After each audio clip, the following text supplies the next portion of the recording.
So you probably have seen the 1,000,001 news articles, videos, podcasts on the housing market, all claiming to know what direction this market is headed in. Well, if you have this market 100% figured out, then you should stop what you're doing. You should go buy a lottery ticket because honestly, no one really knows what's going to happen. But today, we're going to take a closer look at what we are seeing here locally and where we think that market's headed as we approach the spring and hot summer 2024 market when our market usually picks up. What's going on, everyone? This is Laurie Derickson from Colorado's Finest Agency here in Colorado Springs, Colorado. We do a ton of real estate here, and we especially help clients who move here from out of state, which we absolutely love. So put those numbers into your phone and reach out. So what are we seeing here in the local market? Well, let's get right into that. Everyone said we wouldn't have a market like 2008. Completely different housing market, right? But the fact is, there are some similarities to 2008 in the current housing market. Let's take a look at just one example. The 1% down mortgage we're seeing. All this is stemming from the affordability challenge we're seeing, trying to make the home buying process and pricing affordable for the average consumer. Remember back in 2008 when they were dishing out those mortgages at 103%, meaning the buyer was borrowing 100% of their home, also rolling those closing costs into that loan. Well, we all know how that ended, right? Hence the housing market crash, lending crisis of 2008. Since then, more regulations have been put in place, as well as loan officers now need to have an actual license to work in the industry, so probably a good thing.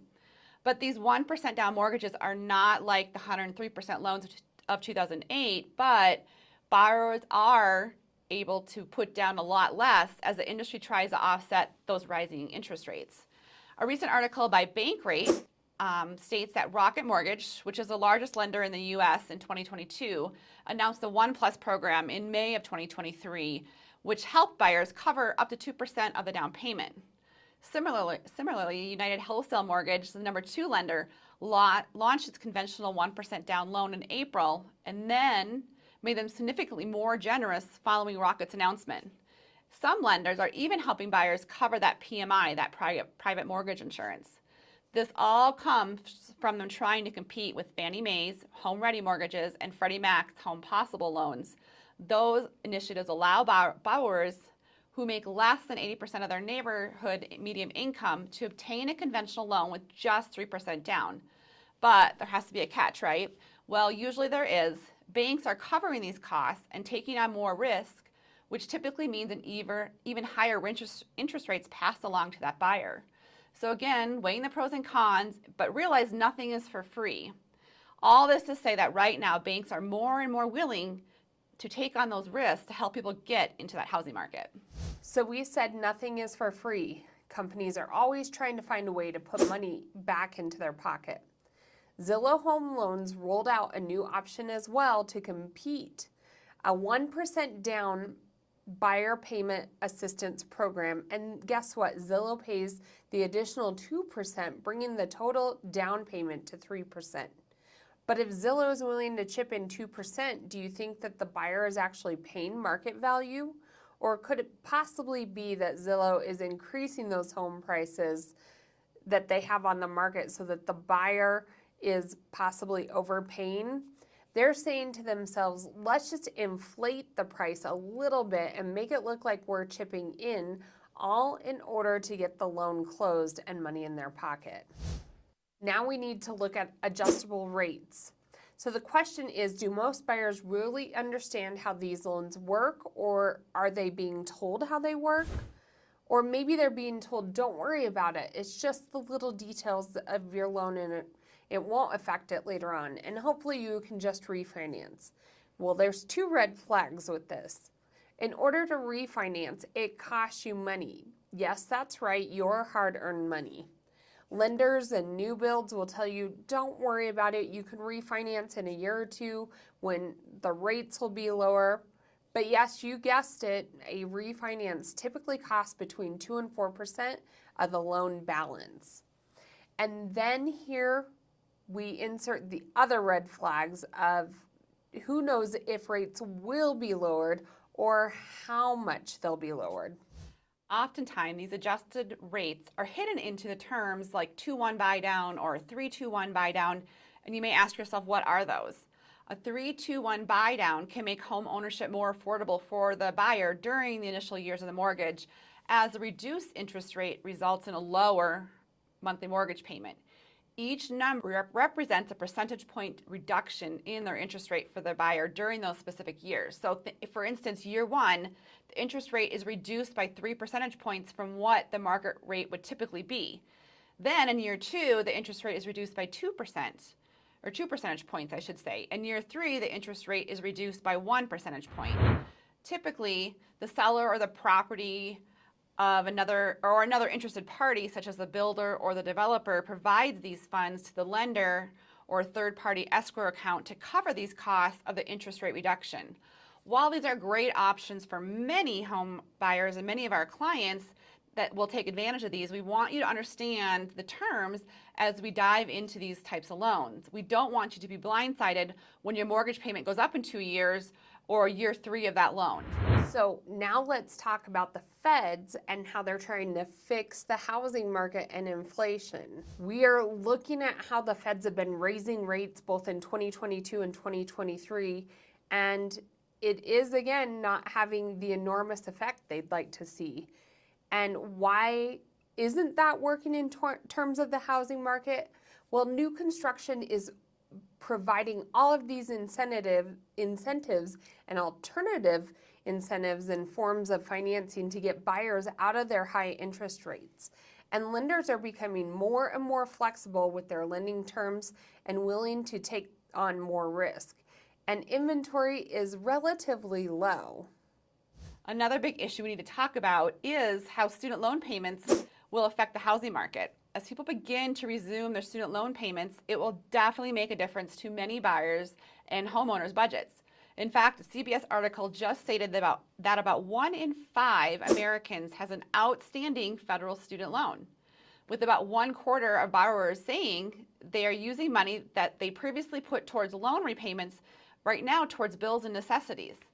And in the study, they found that about 56% of student borrowers feel their financial well-being is tied to the pause in repayments. So no matter what your political beliefs, there's no denying this will affect millions of Americans' budgets, and they're going to have to adjust. While this may increase delinquencies for some, most will still be making their payments, just being more cognizant of how they spend their money. What it's more likely to do is add greater debt to most people's bottom line. When people have the choice between making their housing payment and their student loan payment, I'm guessing they're probably going to make that house payment. So while I don't think we'll see a huge tick up in foreclosures, this is just how this is going to affect the housing market in the long term. We don't know, so we're going to have to hang on and find out. So now let's talk inventory levels. We just don't have enough sellers entering the market. They're not interested in trading their 3% mortgages for a 7 or 8% one.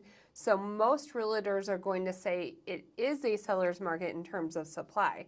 I mean, there is just not enough homes needed for buyers to choose from. And we had historic lows with inventory levels. Well, here's the real thing. You really don't want to treat this market like a seller's market regardless of the month supply, because unlike a real seller's market, buyer demand is also down. So it kind of distorts the true definition of a seller's market. So it is really more of a balanced market on both sides of negotiating. Sellers are still getting really good values for their homes here in Colorado. Our prices are holding steady with an expected increase this year, but sellers are also more willing to negotiate and provide concessions. And they're not just seeing those offers with appraisal gaps and inspection waivers and all of the other terms we were seeing just about 18 months ago. Are you ready to discuss the numbers? What you need to be aware of is that when you are reading national headlines or predictions, they're not the same for all areas. The market in California could be vastly different than the market here in Colorado. And if you watch all those scare tactics and housing may crash videos, you need to know that Colorado Springs is not representative of the nation as a whole, and not even representative of Colorado as a whole. So if we look at those inventory levels, homes for sale in the Pikes Peak region, that you'll see in that November of 2023, there were 2,395, which is slightly less than last November with 2,430 homes for sale. So while this is not the 3,500 units we had on the market in 2014, it's still holding pretty steady. Home prices here locally rose by 4.4% since October of last year. So in the last year, we have seen 4.4% increase in equity. So we've been watching this statistic go up and down all year. In some months, the prices have dropped by a few percentage points. In other months, it has increased. Eventually, home prices will stabilize. Seeing that 14 to 19% increase year over year is not feasible, nor do we want that. Seeing prices rise by 3 to 5% is normal in a healthy market. So what we're telling our buyers and sellers in this market is that if a home checks 3 of our 3 boxes, meaning that it's updated and staged correctly, it's priced right, and it's in a great location or has a good mountain view, it'll sell quickly and possibly even have multiple offers. If a home checks only 2 of those boxes, it'll sit for average days on market here and most likely sell for close to asking price, maybe some concessions. Now, if a home just checks maybe 1 of those boxes, those are the homes that you're seeing sitting on the market and you're asking yourself, what's wrong with the home? So anytime you're listening to a video about real estate, pay close attention whether they're quoting the Colorado Springs or Denver markets or national statistics. This is true for statewide statistics as well. While homes here in El Paso County have seen 3 to 4% increase and homes in Douglas County have seen close to a 6% increase, also mentioning Teller County, they've seen about a 3% increase as well. The market is definitely different in each area and is affected by a variety of factors, including desirability, the community, local job market, and so on. According to a recent Forbes article, economists are also optimistic that the Federal Reserve is done with its 20-month-long rate hiking campaign after a couple policymakers kept the federal funds rate unchanged for a second straight meeting on November 1st. And while inflation shows signs of slowing in October. But when will the housing market fully recover? We'll have to wait and see, and we're watching those numbers closely here in the Pikes Peak region. We are shopping and writing contracts on homes here on a daily basis in Colorado Springs, so we have to have a firsthand account of the market. But we are kind of in a strange situation. For a housing market recovery to occur, several conditions must take place. First, we need to see inventories of home sales trend higher this spring and summer to meet the demand. And additionally, that additional inventory may ease the trend of home prices upward, leveling them off, which is what we want.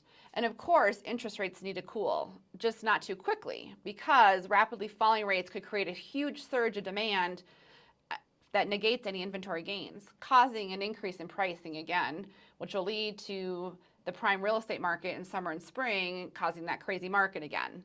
So it's a tricky balance, and we'll see where we are this spring and summer.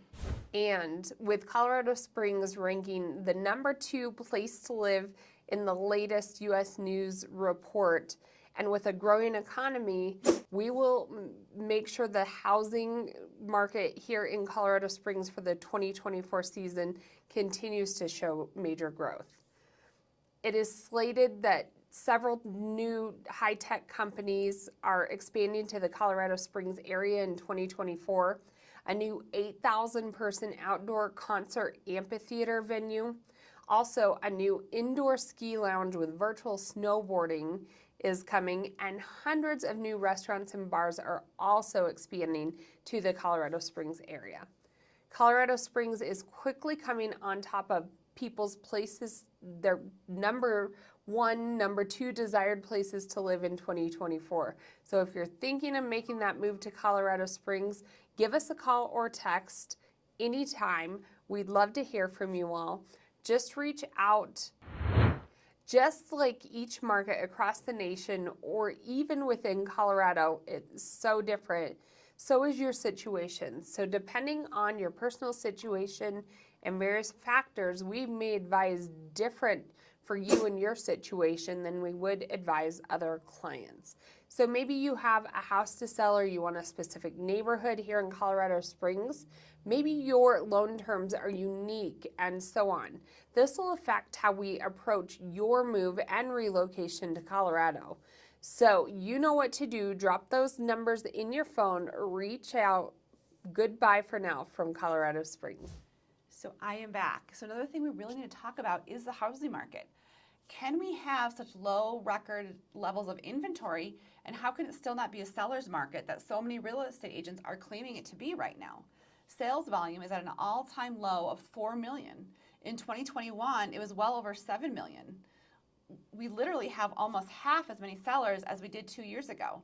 We just don't have the sellers entering the market. They're not interested in trading those 3% mortgages for an 8% one. Why would they? Well, most of the realtors out there are going to point out that the lack of available inventory and say we're firmly in a seller's market.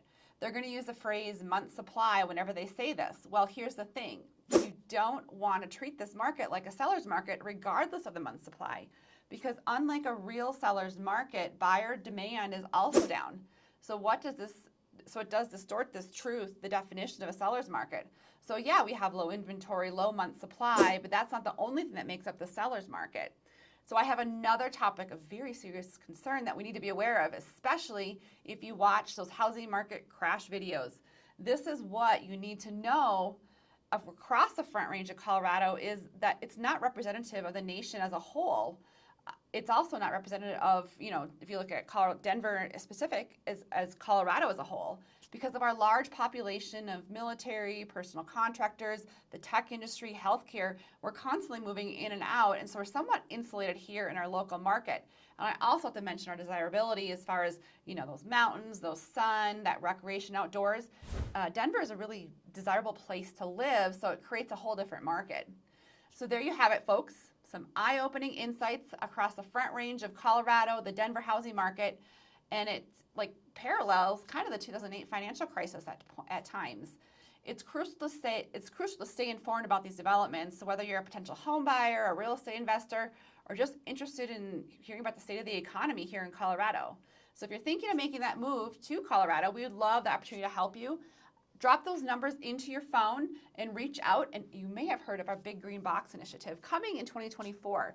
In 2024, whether you buy or sell a home here in Colorado with us, Colorado's Finance Agency, our clients get to choose from 6 luxury closing gifts and open our Big Green Box to see what they are. So picture a Louis Vuitton bag in your new closet, or that 86-inch LG TV, or those Roombas and Dyson vacuums that you may want. You get to choose from 6 of them. So reach out and we can tell you more about it and talk to you about the Colorado Springs real estate market. Put those numbers to your phone, and we're out of here from Colorado.